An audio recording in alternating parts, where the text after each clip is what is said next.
Yeah, absolutely. And so there is kind of that caution towards your culture, right? Like, not that you should be um, trying to not play an important role in the progression of society, not that you shouldn't Right. say try to improve things, but it's like make the best of it, but make sure that you don't.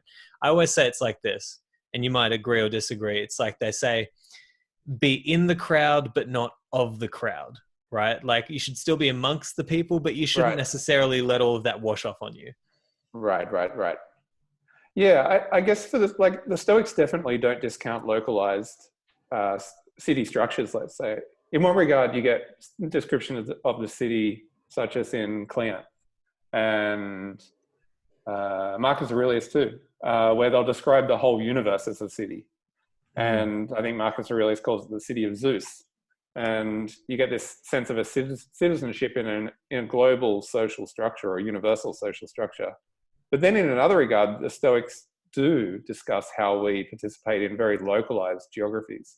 And they don't discount the idea that that's important and that we Mm. should help our neighbor. And think about Hierocles' circles. I believe some of your audience will be familiar with that. The idea that you have these really familial relations with people around you, with your family, with people in your town, etc. And those are important. And you can use the more familiar relations as a guide to how you should treat people who are further away. And so the Stoics just don't disperse everything into one universal community and say you're just in this blob. They will identify that you have very important social roles and social relations that are highly localized. And it's a matter of how you participate in that rather than you being defined by that, which is Mm. important for Stoicism. Yeah, yeah, no, I love that. I think it you know, you look at somebody like Seneca, and inspiring in a way to see that you can still aim at virtue, you can still try to be the best person you can be, but you can also still maybe be involved in culture in some way. Like he was a Yeah. playwright, you know, he wrote tragedies, and it's like that's beautiful, you know. It's and there's something so incredibly important about embracing one's culture and wanting to add to it and wanting to improve it, right?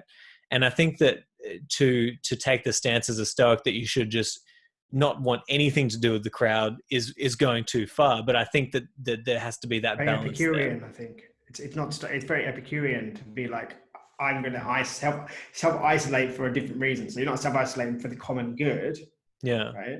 You're self isolating for your own, what you think is your own good. So it's not the isolation that's the problem. It's the reasons behind the isolation. So Yeah. I think that's the challenge. Like I've said before on the podcast, we're not called to be left wing or right wing. We are Yeah. called to be political. We are not called to be, extremely attached to our culture, but Mm. neither so distant from it. So I give the example of being British. I have a very colonial mindset potentially, and so I have to really check, my biases, because I'm like, is this part of my British superiority complex that we have in the UK? Like we're this tiny island, which is completely like we're a huge island actually. We're the tiny island. It's like no, we were actually a massive island, not as big as Australia. But you say I have to ask myself, okay, what part of that culture is speaking, virtue, or how is that manifesting, and what part of that culture is rather, quote unquote, vicious? And I know there's I'm blurring a little bit the stoic sort of definite. I'm either drowning or I'm not, because in practice that's how something I've had to. How do I put this into practice? So I've asked myself on many occasions, am I saying it in this way because I'm a product of my culture, or am I saying it in this? And then the answer is probably yes. And then I try to check myself, right? Mm. Check again. It's a very left-wing expression, but checking certain privileges. So it's one of the, I can't deny, I don't want to deny that I'm British. I don't, because I'd feel very Marxist about denying, I'm not capitalist at all. I'm going to deny that. I'm going to be the shadow of what the object I dislike the most. And I think that's actually a very dark way to go. So I don't want to be anti-British, but I want to acknowledge where some things that are British are quite nice, like apple crumble. I'm not going to not eat apple crumble because that's part of my culture. Or drink a cup of tea. Like, oh no, I can only do coffee. No, I need to be continental now. I live in Europe. No tea for me. at some point I can embrace that, because as long as it works in, I'm working towards virtue, that culture, it would enrich me. And if I attach to my culture the point that I'm holding, say, a Confederate flag, let's say, then I might say, that's not very pro-social, based if I understand what that flag, assuming I understand what that flag means. Right. What's wrong with the Confederate? No, I'm just kidding. Go on. Sorry. Well, depending on depending if people hold that flag without even knowing what it means, right? So assuming that I know what it means, I'd say, well, is that being pro-social? Like, is that kind of message part of my wider obligation to the global community? And I would argue quite strongly without going into it, probably not. So it's not about distancing myself so much that I reject my Britishness, but I'm not so attached to my Britishness that being British is my first and foremost, my duty to Britain is first and foremost. I use the example like living in Portugal at the moment. If the UK attacks Portugal, I don't see why I should defend Britain just because I'm British. That's where I say, okay, I am British, but why did they attack Portugal? Oh, because they wanted to land grab. Very British thing to do.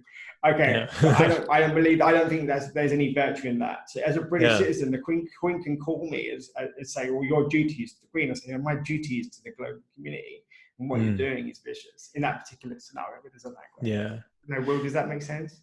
No, that does. And actually, something you said made me want to clarify an earlier point regarding the collective well-being that could manifest from self-isolating. There is a little bit of discussion at the moment about what would the Stoics say is our duty or is our rational reaction to the COVID-19 pandemic. And because Marcus Aurelius lived through a pandemic, the suggestion is we've already got a template there for how to respond to it. I think my interpretation of our collective sort of responsibility to COVID would be that we're not trying to avoid death by self-isolating, which would be very unstoic to fearfully run away from death, so to speak. But rather, if we are self-isolating, that can still be an entirely stoic mechanism. As long as we're appreciating that everything we do is interconnected with this whole, and we have a responsibility to take the view always of our interconnection with that whole. And a lot of the rhetoric around self-isolation seems to evoke some of those collective responsibilities and those interconnected responsibilities beyond just the individual, dare I say, atomic self.